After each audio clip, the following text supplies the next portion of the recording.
Hello, everybody, and welcome to Pep Talk with Fariya. The radio show is dedicated to empowering, inspiring, and uplifting women from all walks of life. I'm your host, Fariya and I'm thrilled to have you join us today. On this show, we celebrate strength, resilience, and incredible potential of women.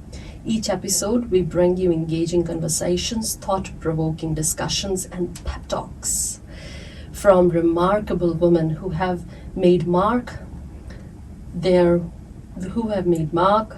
various fields. Whether you're a student, a professional, a stay-at-home mom, an entrepreneur, or pursuing any path that brings joy and fulfillment, this show is for you. Our aim is to create a space which is safe for all, and we want to discuss the challenges, the unique journeys of women from various backgrounds.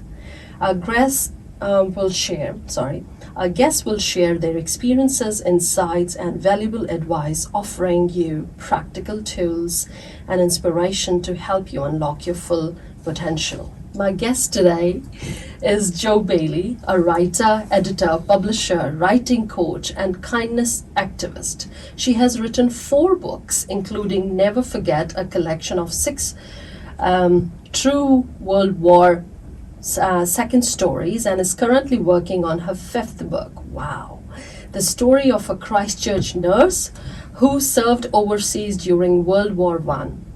In 2019, Jo was co-founder of Uniting Canterbury Women, a group formed after the terror attack in Christchurch. The group's kaupapa is to unite Canterbury Wahine of all ethnicities, break down barriers, celebrate diversity and inclusivity, and provide a safe space where women can connect and share their stories. During her life, Jo has faced some big challenges. She is a cancer survivor, brought her children up as a single mother, and lost both her mother and brother while they were in their 50s. These challenges have helped her to find her strength, lead from heart, and have a great appreciation for amazing journey called life. Wow. Welcome, Jo. Welcome to the show. Kia ora, Fariya. Thank you so much.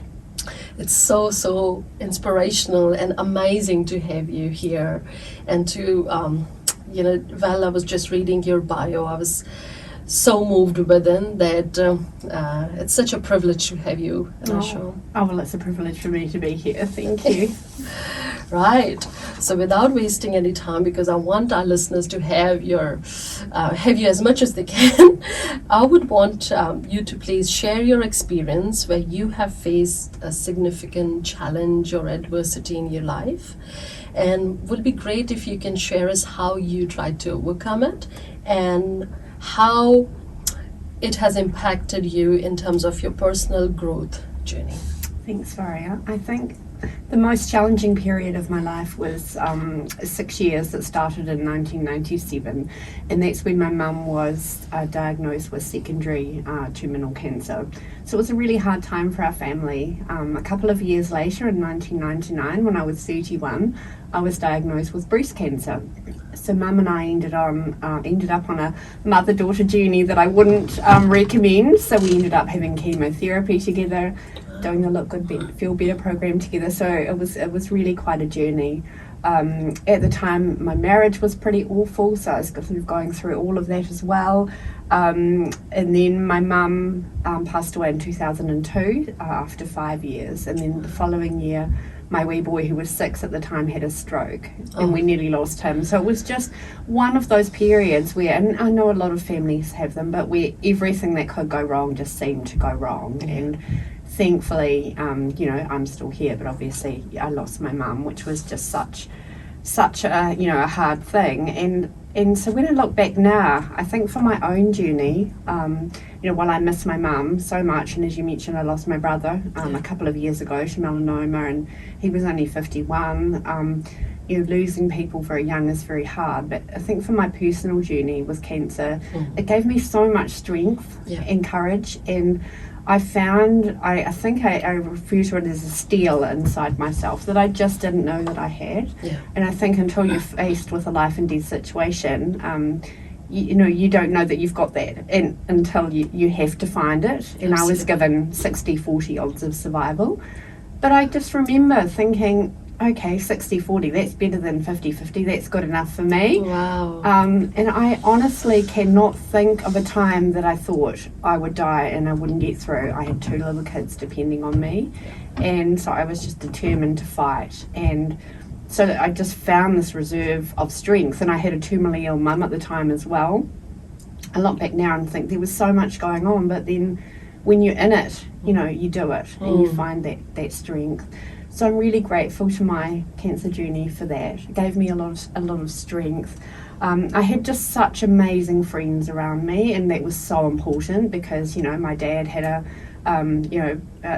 mother, a wife, and a daughter with cancer. So I didn't really have family that I could lean on. So I had amazing friends who were so supportive and taking me to appointments and looking after my kids.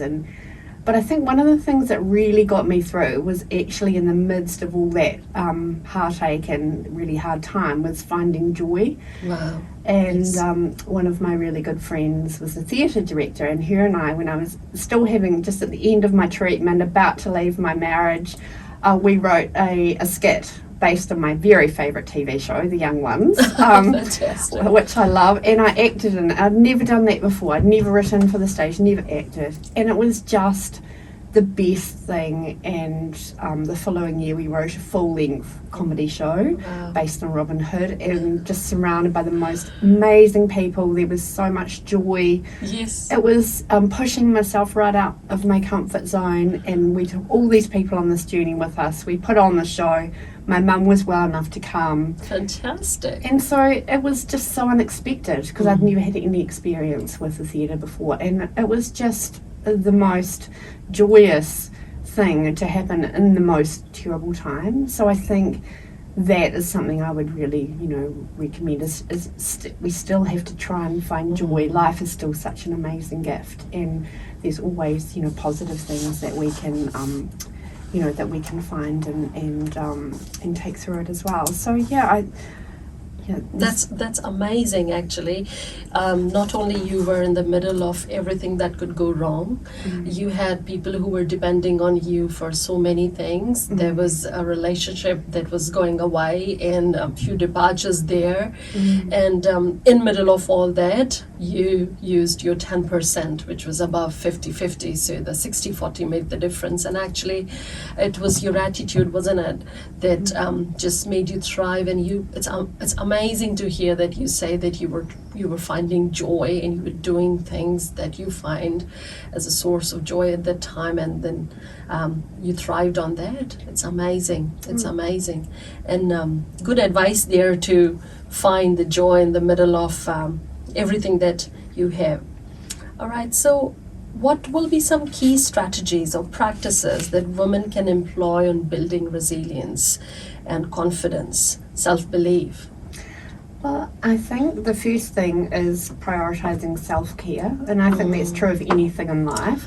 Hands on heart. If we can come from a place where we feel well and strong and calm and centred, I think that we can go into life, we're always going to face challenges. That's life, that's the journey, and there's no clear path through life. But I think if we are centred in ourselves and we can be true to ourselves and doing the things that, to care for ourselves. For me, it's yoga, meditation, walking. I'm a music fanatic, so actually last year I was in Spotify's top 15% of users in New Zealand. Fantastic. I listen to music 24/7. I just absolutely love it. So music's big for me, but I walk for miles, I listen to podcasts and music, and so I think it's just finding things that, for a start, that we love to do, and it's different for everybody. Loving ourselves and getting to know ourselves, and really just being true to ourselves, and perhaps writing down strengths and weaknesses. Journaling is a great, journaling is such a good thing to do. I've journaled for years, and it's so helpful. but just really thinking about what are the amazing things that we bring to the table, what are the things that maybe we can work on a little bit, you know, self-improvement, those kinds of things. And I think thinking about self-talk is such a big one. I mean, we all do it, negative self-talk. Totally. I mean, it's part of the human experience, isn't it? The stuff we say to ourselves we'd never say to our friends. Oh, totally. But how can we reframe that?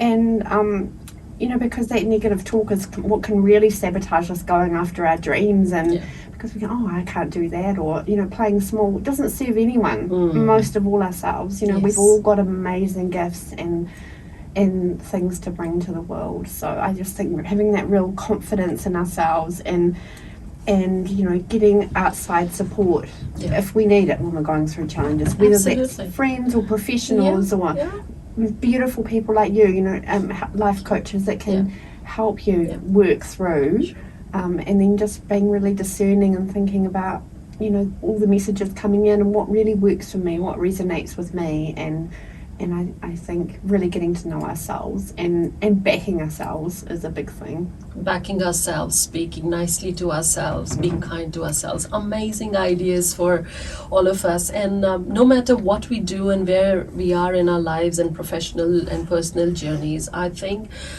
this is something what we could just continue working on, that we need to be kinder to ourselves, we need to have self-care, we need to be nicer to ourselves. And it's amazing to hear that. This message, though a lot of people say that, but it's amazing to hear that from you personally, Jo. It's a privilege, and to be able to resonate with that so deeply on many levels, it's really precious to me, so thank you. Thank you.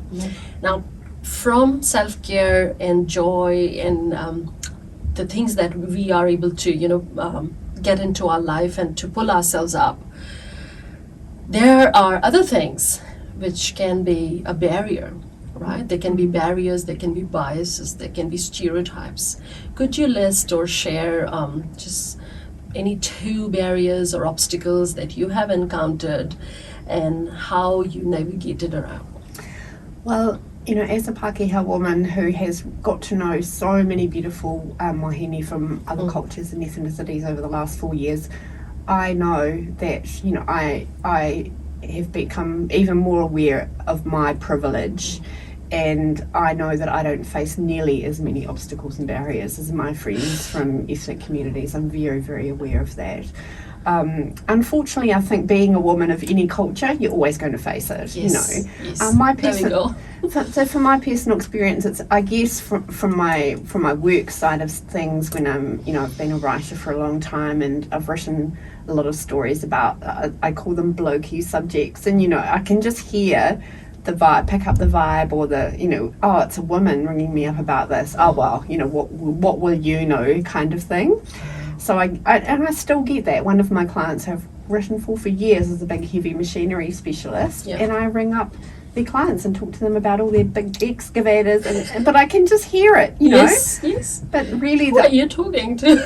But the only way to get over it is just to, you know. So I just feel like I've got to prove myself even more that I'm, you know. And once they hear that I've done my research and they've asked some intelligent questions and written a good story, then it's like, oh, okay, well, maybe she knows what she's talking about. But I can still hear it now, even though I'm 30 years into my career. It still happens, and that's purely a bias based on the fact that I'm a woman, and how could I possibly know or understand what they're doing. So I guess the other problem that is just my personality, really, but I don't like being told what to do. Fantastic. So true. Which is pretty much why, you know, like, being self-employed for nearly 25 years just suits me perfectly, because I just don't cope with being told this is morning tea time and lunchtime, and it's just completely me. You know, I just can't do that. So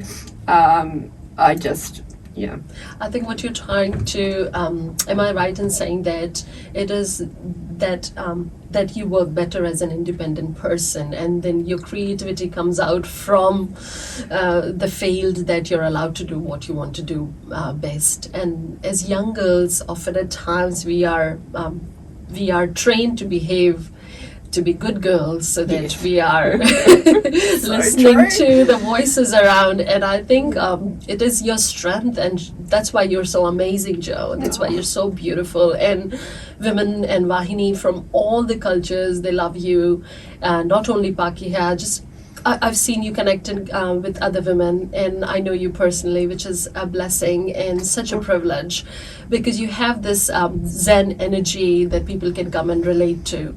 And people, especially women, we look so diverse and different from outside, but within us, there is a story that resonates with all of us, isn't it? Oh, absolutely. And I think that's something that's really come out of Uniting Canterbury Women is sharing our stories. That's the key Yeah. to everything. Yeah. Because when we sit down over a cuppa, or I mean, you and I talk for hours over a cuppa, but you know, when we sit down over a cuppa and we meet new people and we share, there's no barriers. We're all women Yeah. at the end of the day, and we all connect on that level, you know, and our differences and our backgrounds are what make us amazing and interesting and exciting. It's just, you know, we have the best conversations because we come at things from all these different perspectives. Yeah. It's when you have the best conversations Absolutely. and the most laughs. Yes. And, you know, kind of a lot of our issues or problem things and challenges are quite universal as well, you know. Yeah. So it's been just such a joy, this journey for me over the last 4 years, just to have expanded my friendship group in so many ways and to meet all these beautiful women from all around the world. Yes, Yeah. yeah. I think you have been a very beautiful tool in bringing, Vahini from all over the world together, and to give the women of Christchurch a global identity. Oh, I really appreciate that. That's beautiful words. Thank you so much. Pleasure is mine. I know I want more from you, so I'm getting curious about the questions and how much I can pull out in the little time I have with you. All right. So, before we move on to the next segment, what will be your little advice if talking about the two barriers that you shared? If someone is just listening, how would they navigate through that? A quick little advice, and we'll do the pep talk later on. Yeah. How to navigate through that. I think the challenges that can be faced by us, they can be so different, can't they? But I think it's really just holding firm, trusting in yourself, and we talked about this quote before, what people think about you is none of your business.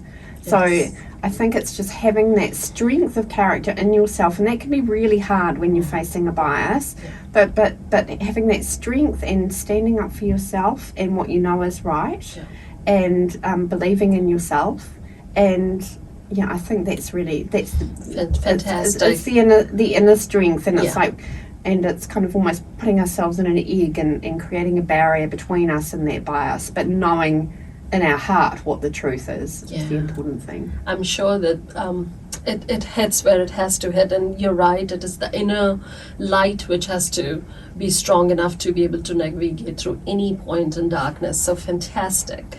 Now, this is more exciting because I want you to share about your book, or a book. I would love to hear your book. So share about your book or any other resource that has had a significant impact on your understanding, and you feel inspired and motivated towards your journey. Now, this could be your own book, because I know you are an author of, an amazing author of four books, and the fifth one is on the way. Your place. Thank you. Well, my books are historical non-fiction, so I'm very, very passionate about history and stories again, and I think we can learn so much from the stories of the past. But in terms of empowering myself, I've read a lot of self-help books and listened to a lot of podcasts, but I just can't go past Brene Brown. Oh my gosh, she's just, isn't she just, oh my goodness. Yes, I mean, she's you just, have to take that name. You had to, didn't you? I know. Isn't she just the best? And a friend gave me a couple of her books many years ago now, and one of them was Daring Greatly.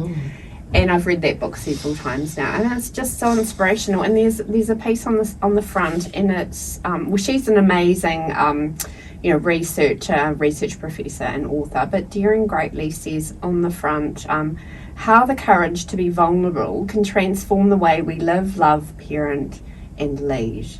And I just think that sums the whole thing up, really. You know, it can be so difficult to have challenging conversations, or you know, to really believe in ourselves, or to follow our dreams and our creativity, and we can think about all these excuses why, and it can put us in a really vulnerable place. You know, to have that courage to be able to do that, we've got to be vulnerable and put ourselves out there and all those kinds of things. So I think that Brené's message around vulnerability and courage is just so important for everybody, female and male, just Absolutely. and however people identify. I just think it's a message for everybody.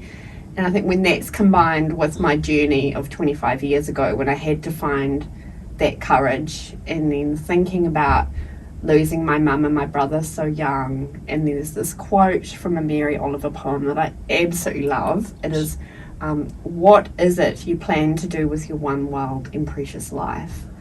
And it's just such a beautiful quote. And I think about that all the time. And I think about my mum and my brother who didn't get to live this, you know, live beyond, who left us too soon. And so that really drives me. And sometimes I think, Jo, you're insane. You're just doing so much stuff. But I love everything that I do. And I do it because I really genuinely love it and I'm passionate about it. Yeah. And I just want to get every last drop out of this journey. I want to be the old lady who's 95 and still writing and dancing around to crazy rock music. And, you know, I just want to be that person and just make the most of. It doesn't mean I don't have challenges or sad times, because we all do. But there's just something, and it definitely goes back to that cancer journey, that just drives me to really, really make the most of it. Yeah, you've seen that part, and you've seen it so well, and you've lost people because of that. And that also gives you the strength to be vulnerable, that you can do anything there, and to be brave enough to continue on your journey. Oh, thank you so much. And I love the fact how you talked about Brené Brown, because she's amazing, and all her books, big fans here. And she comes from a place of heart, and she talks about being vulnerable. And I think when you said that it's the vulnerability that is going to spark the courage in my life as well, I felt that when I've been courageous in my life, I've been the most vulnerable during that time. Absolutely. I've had no choice, or the choice is just the vulnerability to allow myself to do that. So thank you so much. No problem. I'm sure women listening this will find this very, very honest, and they will resonate with what you just said, because no one has got a perfect life. No, definitely not. No one has got a perfect We're all life. learning as we go. Yes. We're just trying to just do our best to whatever extent we can. Fantastic. Oh, wow. I feel like we already have had a pep talk, but I'll let you have your pep talk. So what is your pep talk that you want to give to women who may be feeling discouraged, or they are feeling challenges in their personal or professional lives? So ladies, listen up. This is the time where Jo Baily, who is the author of 4 books, co-founder of Uniting Canterbury Women, and so many feathers that I cannot count again here now, is going to talk to you. Pep talk. Oh, darling, no pressure. Well, okay. I think, as I mentioned earlier, I would say my first thing is definitely look after yourself, practice self-care, love yourself, and put yourself first. And that is not a selfish thing. I think sometimes, as women, we're looking after so many people. And, you know, and we go to the bottom of the list. But it's like when you're on the aeroplane, put your oxygen mask on first. And I think it's the same in life, that it's important to prioritise ourselves and look after ourselves and love ourselves. So that would be the first thing. Find those things that give us joy and peace, because they're just so important. Be true to ourselves. And talk to people if we need the help. Yeah. As I mentioned earlier, good friends and professionals. We've got to believe in ourselves that we'll get through it when we face a challenge, that this too shall pass. And we can all look back on challenging times and go, wow, when I was in the middle of that, it was so hard, but look at where we are now. And you know, it's hard to sometimes have that perspective when we're in the middle of something, but I always really believe that that's a biggie. be kind to ourselves, stop that negative self-talk that we talked about earlier. Really think about those things that we're passionate about and pursue them, and don't be afraid, because that's our truth and that's our essence on the inside. And when we're being really true to ourselves, I really believe this, the good things just flood in. The good things, you're on the right path, because you think all these amazing coincidences happen, but they're not coincidences. They're because we're on our path and we are following our truth, and we go, wow, how did that happen? I always think when the good things are happening, I know I'm on the right path. And sometimes I think these good things happen just to remind us to keep going, and even if we're having a challenging time, is just see those gifts and just be inspired by them. So I guess lastly, I would say there is no such thing as a failure, that every experience is an opportunity to learn, even if it doesn't go quite how we thought. And lastly, I'd just say, you've got this. Yes. You've got this. Wow. Amazing. I really want to just jump because I'm so enthused by it. I was getting goosebumps as you were speaking. The soul in me was resonating with every word you said. And if you are listening to our show today, you know what we are talking about. You have got this, girl. And we all have been through challenges. We all have been through hardships. You've got to love yourself, put yourself first. You've got to be kind to yourself. And you've got to follow your heart, your instincts, and develop a path for your own. And every experience is going to be either going to be a reward or it's going to give you something to learn. So there's no failure, as Jo said. Thank you so much for that pep talk. That was very inspirational. And if you have just finished being with us on the show, this is the last part where I actually thank the show, and I'm sure you resonate with what Jo has been talking about, and the fact that she's been on the journey, she's been through such hardships and adversities and personal and professional challenges she has faced, and then too she's thrived over that whole experience and built a life that she loves, is amazing. Thank you. So thank you so much for being on our show, Jo. Thank you so much for having me. Honestly, it's my privilege. It's my privilege entirely, and I'm sure all our listeners are gonna, look forward to find you. So where can we find you, Jo?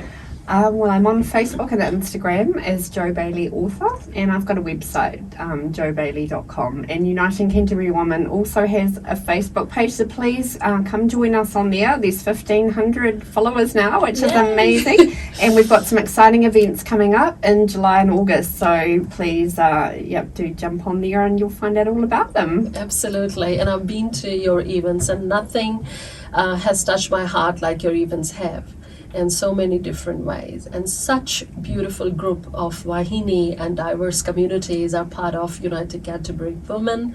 And I believe you do writing workshops as well, which is quite amazing. So if you want to connect to Jo Baily's writing workshop, you can jump on her website, which is jobaily.com. And if you want to follow her as an author, you can find a page on Facebook.